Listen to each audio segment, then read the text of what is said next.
Now let's get on to understanding the factors that can cause a shift in the LM schedule. The first factor is increase in the quantity of money or money supply, basically here we're talking about. So this is our money market, this is our money supply curve, this is our money demand curve, the position of which is determined by the level of income in the economy, which in this particular case is Y0. So money demand, money supply intersecting at point A, and here we are having equilibrium rate of interest as R0. Alright. Now what if the quantity of money goes up? Money supply in the economy goes up. So definitely money supply goes up. Money supply exogenously determined variable. Central bank has infused cash into the economy. So let's say from M0S it has gone up to M1S. That's it. This is quite simple. Now what would happen? Alright, so if based on the case number 1, R0 and Y0 as the rate of interest and income, we have either way gotten our LM curve, that is LM0. R0 is here, Y0 is here, and point A is here. That's it. Now when money supply goes up, two things can happen. If we want to keep rate of interest at R0, we don't want to change the rate of interest, then only way we can re-equilibrate the money market is by increasing the level of income in the economy. Because if level of income in the economy goes up, then transaction balance would go up. So money demand would again be equal to money supply. So if we want to keep the rate of interest as R0, and that is only going to happen if income goes to Y1.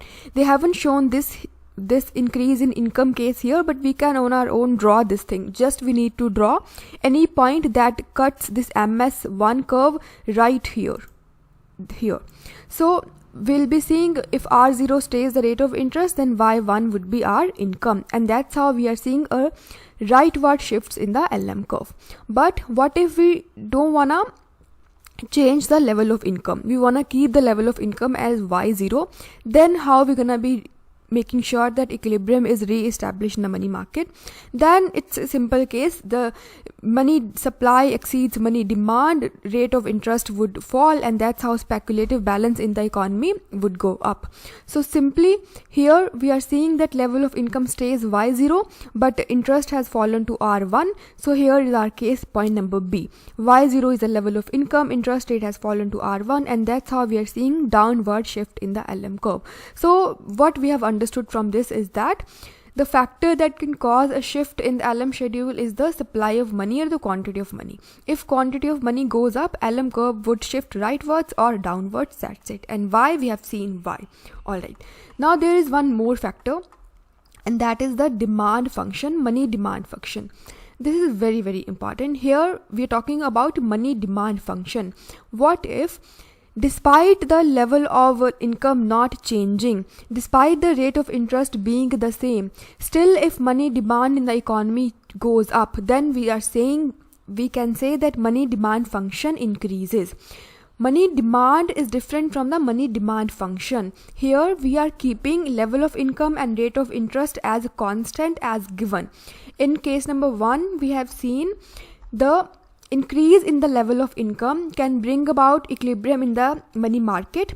That's how rate of interest would stay as R0, but level of income would be at Y1, and that's how there would be rightward shifts in the LM curve. Alright, but here in this particular case, we are seeing that level of income stays constant. It is Y0 here, Y0 here.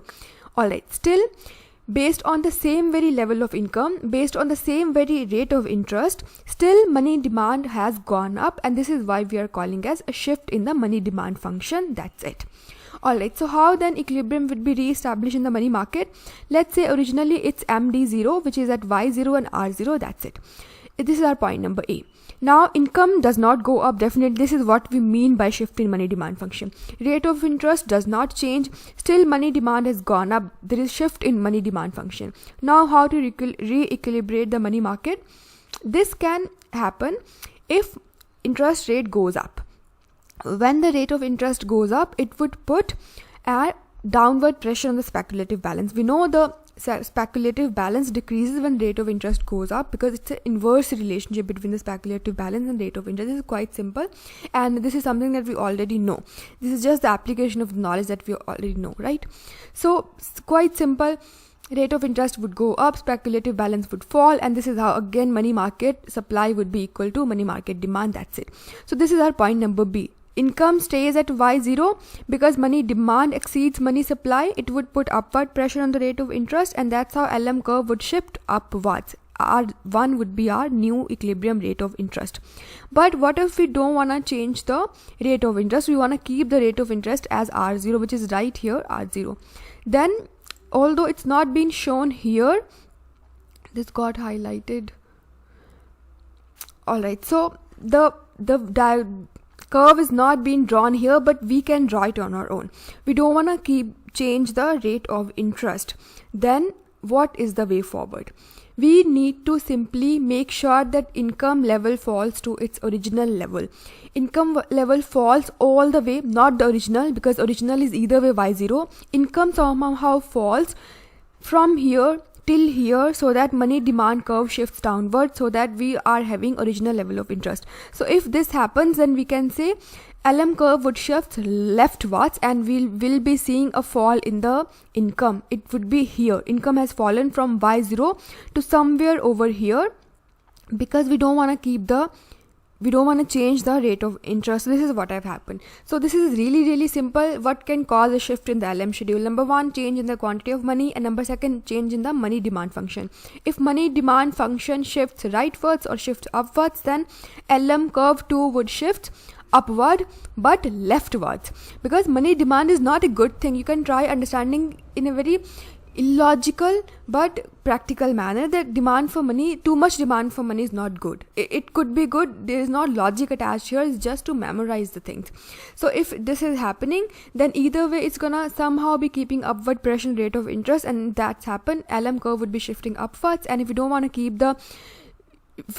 change the rate of interest, we want to keep the rate of interest as a constant, then we have to simply reduce the income level in the economy, and when that happens, automatically transaction demand for money would fall, and we would be seeing the re-equilibrium in the money market, wherein income has not changed. Rate of interest is the same one, but income has fallen from y0 to somewhere here. We can call it y1. That's it. So this was really simple. So we have seen everything that was needed for LM schedule. You can try reading the FROYEN on your own, because it's really important. Let's get on to the IS schedule now. We are talking about the product market equilibrium here. So this is either way simple. Equilibrium level of income condition is this in the product market, where Y, that is aggregate demand, comprised of consumption component, investment component, government expenditure component. Or we can keep it in this way as well, where we just have to make sure that injections in the economy are equal to leakages. We know investment, government spendings or expenditures, they are injections, and savings and taxes, they are withdrawals. So injections equal to withdrawals. This is how we got the level of equilibrium in the economy. This is second way of writing it. Let's omit the government sector from here. I am explaining this fast because either way we have studied this thing extensively, intensively, in a very detailed manner. We're talking about one of the chapter of the FROYEN. This is just a revision sort of thing here. So if we are omitting the government sector, then we are left with only investment and saving. Here, investment R means investment dependent upon rate of interest, and SY means saving is a function of income. It's either way simple. More the income we are having, more we would be into saving. If we are into saving, that only means that we are having more of income, right? When income falls, we will be saving less. And interest is also a function of rate of interest. It means higher the rate of interest, lower will be the investment in the economy, because interest rate is the cost of the investment. So higher the cost, lower will be the investment. This is just like apples are expensive, we will be buying less of apple. That's it. So this is quite simple, and this is not something that we are keeping a focus on right now. This is our focus here. We need to understand this thing in a detailed manner. This is the primary part. So here we have to construct the IS schedule. Alright, so number one, this is quite easy.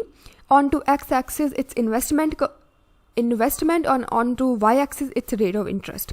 If rate of interest is R2, investment demand would be this. If rate of interest falls, investment demand would go up. I mean, this is quite simple. Interest rate is a cost of investment. If cost of something is going down, people would be demanding it more, right? If let's say instead of a rate of interest you're writing prices of apples here, instead of investment we're writing quantity of apples here. So higher are the prices, lower would be the quantity demanded of apples. Lower are the prices, higher would be the quantity demanded of apples. Similarly, same is the case with the rate of interest and investment. Higher is the rate of interest, lower would be the investment demand. Lower the rate of interest, higher would be the investment demand, and this is how we got downward sloping investment curve. That's it. Now we know in the equilibrium, in the economy, in case of equilibrium, investment demand would be equal to savings. But we know saving is dependent upon level of income in the economy. If suppose we want the investment to be I2, let's say rate of interest in the economy is R2, that's how we got the investment as I2. Now this is the level of investment. This much from here to here. We want the investment to be this, and we also want in savings to be this, because this is how equilibrium would be established. So this is our saving here, this much. So this portion's length and this portion's length is the same. Here I2 is equal to S2, but for savings to be of this much proportion, we need certain amount of income. Let's say this is, let's say 50 is the investment and 50 is the saving, and 50% of income is saved. So for saving to be 50, we ought to be having 100 rupees as income. Then only if we save 50% of income, we'd be coming at 50 rupees as saving, right? So this is how saving would be a proportion of the income, and we just call as marginal propensity to save. But let's just not complicate the things now. Just keep in mind that saving is not to the fully that savings are not to the full extent of income. It's a proportion of the income. So that's it. 100 is the income, 50% of which would be saved, and for saving to be 50, we need to be having 100 as income. This is how we have arrived at a point wherein we know the rate of interest R2, we know the level of investment I2. That's how we got to the income based on which we got the saving. So this is our point number 1. R2 stays here, Y2 stays here, we got point C. Let's say rate of interest has fallen from R2 to R1. We'll be getting the new investment as I1. We also need to have saving up till S1, and this can only happen if the level of income in the economy goes up, because it's a higher level of investment, so we need higher level of savings. For that we need higher level of income. So this is how it has turned out to be Y1, and that's how we got point B, R1, Y1. Similarly, we can draw R0, I0 and S0 and Y0. This is how we got point A.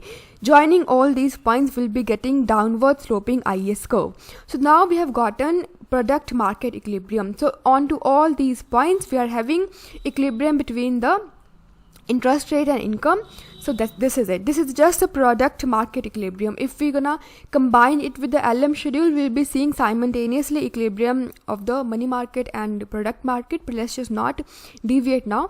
So up till now, we've just seen how to derive the IS curve. It's really simple. If you're getting any sort of confusion, please read the things on your own, and still if you're getting confused, then write in the comment section. I'll try to explain it more.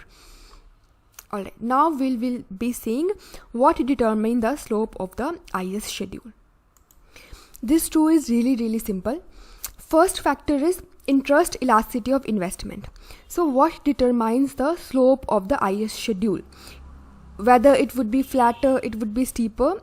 There is some factors that determine this very thing, and number 1 is interest elasticity of investment. This has been explained extensively well in this very book, so let's just proceed as per here. So in case number 1, we have investment schedule. Here we are having saving schedule, and here we are having IS schedule. Alright, let's say R1 is the rate of interest in the economy, and no matter which curve we're talking about here, investment curve, in both of these curves, although the I hash or I star 1 is the flatter, simple I is the steeper, but this thing does not matter as of now. No matter what curve we're talking about, either way I1 is our investment demand, and based on which we are getting S1 as our saving, and that's how we got point Y1 here, and that's how we got our point A here. R1, Y1, point A, that's it. Now let's see if the interest rate has fallen from R1 to R2. Let's talk about a flatter I investment curve here. Flatter investment curve simply means that interest elasticity of investment is high. The moment interest rate falls, investment's gonna get changed extensively because it's really very responsive to the changes in the rate of interest. This is what we mean by high interest elasticity of investment. 2-3% he economy में interest rate कम हुआ है, लेकिन लोगों ने बहुत ज़्यादा investment करना start कर दिया. People are very responsive. Investment demand is very responsive to the changes in the rate of interest. This is what we mean by this, and this is why it is flatter. The moment interest rate falls from R1 to R2, investment demand extensively goes up from I1 to I2 because we are talking about the flatter I curve here. Alright, when investment demand goes up to I2, it simply means saving 2 need to go up to S2. This distance from here to here is same as this distance from here to here. Alright, but for savings to go up from here to here, we need to have an income which is Y2, because saving is just a proportion of income. Let's say marginal propensity to save is 0.5. To make it more simple, let's say 50% of the income is saved. So in income, if let's say investment was rupees 10, it has gone from rupees 10 to rupees 50. So for savings also to go to 50, income has to go to rupees 100. So this is the very logic behind this entire thing. The moment income goes to 100, 50% of which is rupees 50 would be saved, and that's how we'll be seeing investment in the economy again equal to saving, and that's how we'll be establishing point C in this very photo. So joining A and C, will be getting a flatter IS curve because Y2 stays here, which is here, and R2 stays here, which again is here. So this is our point number C. Joining A and C, we get an IS curve which is flatter. Let's see second case where IS investment schedule is steeper. So here the investment demand is not very responsive to the changes in the rate of interest in the economy. अगर 2-3% rate interest कम भी हुआ है, but people are not very responsive, investment वो बढ़ा ही नहीं रहे हैं. So investment has gone up just from I1 to I2. So similarly, saving 2 need to go up just from here to here. And we know 50% of the saving is saved. So let's say investment has gone up from rupees 10 to not rupees 50, but rather rupees 20 only. Saving 2 need to just go up from rupees 10 to rupees 20, and income just has to go up from till rupees 40, because 50% of 40 would be 20. So instead of income going from the rupees 100, which was in case number 1, it just needs to go only till 40 rupees. That's it. So Y2 is our second point here. So Y2 is here, R2 is here, and B becomes our next point. Joining A and B, we get an IS curve which is quite steeper. So what we have studied is really simple. Intuitively, again, it's easy to understand because the product market is something that we often encounter in our real life, unlike the money market, which is quite shrouded in mystery. So again, this is how we can understand, because people are very responsive. So again, we cannot always write that people are responsive. We have to use certain technical words. So the technical or good word here is interest elasticity of investment. So what determines the slope of the IS schedule? It is determined by the interest elasticity of investment. Higher the interest elasticity of investment demand, flatter would be the IS curve. Lower the interest elasticity of money demand, steeper would be the IS curve. And why? We have seen why. Alright. Now there is one more factor here, which is marginal propensity to save, or simply saving function.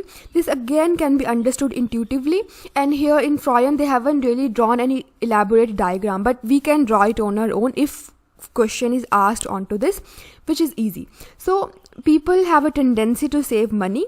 Let's say they have a very high tendency to save money. The moment they are supplied with the additional income, they're gonna immediately increase their saving extensively. Most of the income, additional income, they're gonna be saving. That's it. So what does it has to do with the shape of the IS curve? So we can understand it with the help of an example. Maybe not an example, because it's really simple, and examples will not necessarily complicate the thing. Let's say we really need to increase our investment from I1 to I2, which is S2. Okay. And for this we have to increase our income to Y2, as we have already seen. But what if people are too much into saving? That moment income goes up, they immediately save maximum part of that very income. So maybe we really don't need to increase our income from Y1 to Y2. Rather, even if income goes up from Y1 to somewhere over here, immediately people's gonna be saving this much and we will be getting back to our equilibrium in the product market. So in this very case, the saving curve would be, or saving schedule would be steeper. Right? Why do we need to increase the income? Just because a proportion of income is saved, and that's how saving is made equal with the investment. But what if people are too much into saving, right? Then we really don't need to increase income to the greater extent. Simple minimum increase in income again gonna be bringing back the equilibrium, because people are either way into too much saving. We are focusing on income just because saving is a function of income. We need to make sure that saving is equal to investment.